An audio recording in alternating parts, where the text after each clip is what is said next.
Welcome to the Texas Military Department's Timesheet Entry Demonstration in CAPS.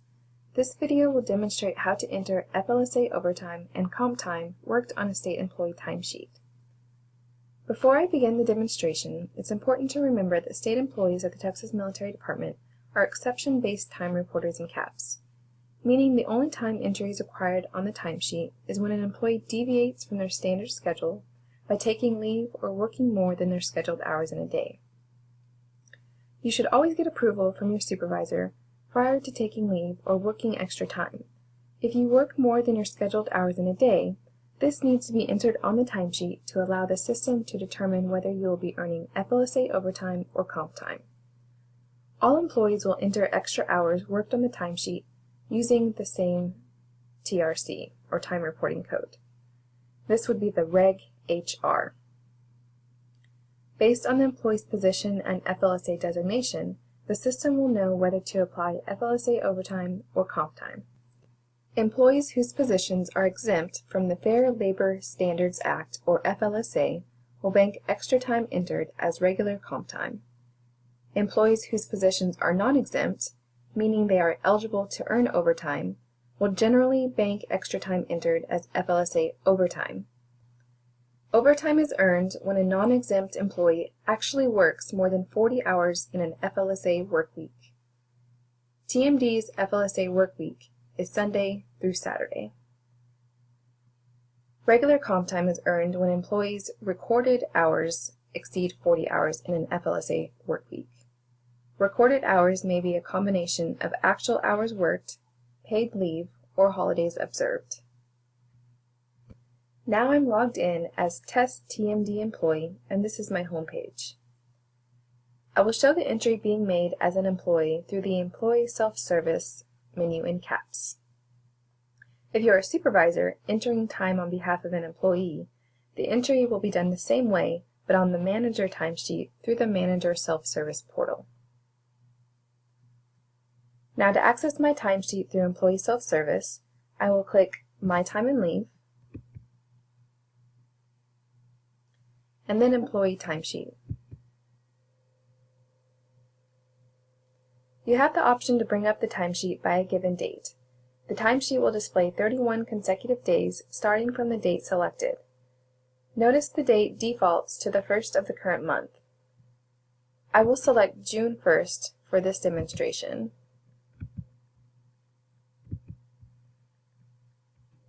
And then select Search. My timesheet is displayed. You can see that my standard schedule is 8 hours a day, Monday through Friday, with off days on Saturday and Sunday. Let's say I want to enter extra time I worked on Friday, June 9th, and Saturday, June 10th. To make an entry, if it's the first entry on the timesheet, the row is sitting here. If there have been other rows, I would need to select Add a New Line.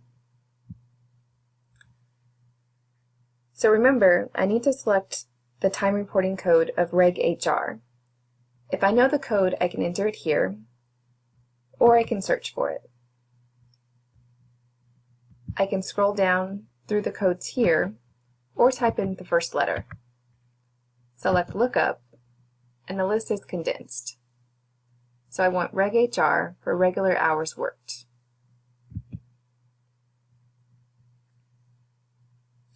When using the Reg HR time reporting code, you need to enter the total number of hours you worked that day, not just the extra hours.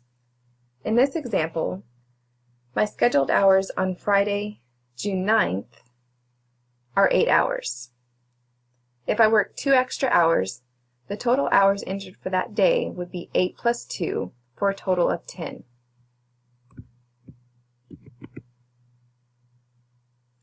So Saturday, June 10th, this is my off day. There are no scheduled hours here. So if I worked 4 hours on my day off, I would only enter a total of 4 hours. I can also enter comments.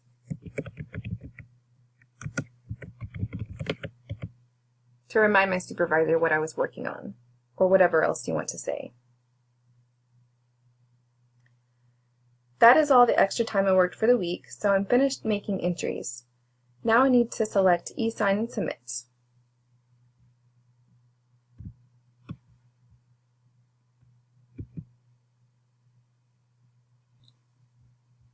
After I select OK, I will be directed back to the timesheet. I know my entry is saved because the row still appears here. Notice the row is still editable.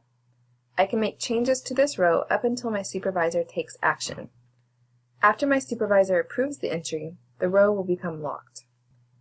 After approval, the nightly time administration processing will occur, and CAPS will automatically calculate the extra hours worked or recorded within that FLSA workweek and apply them to the current balances of either regular comp time or FLSA overtime.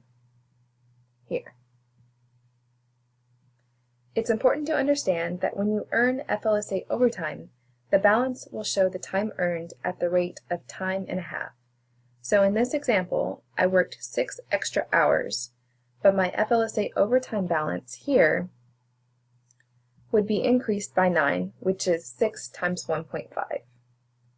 If you have questions about your position's FLSA designation, discuss this with your supervisor or contact State Human Resources.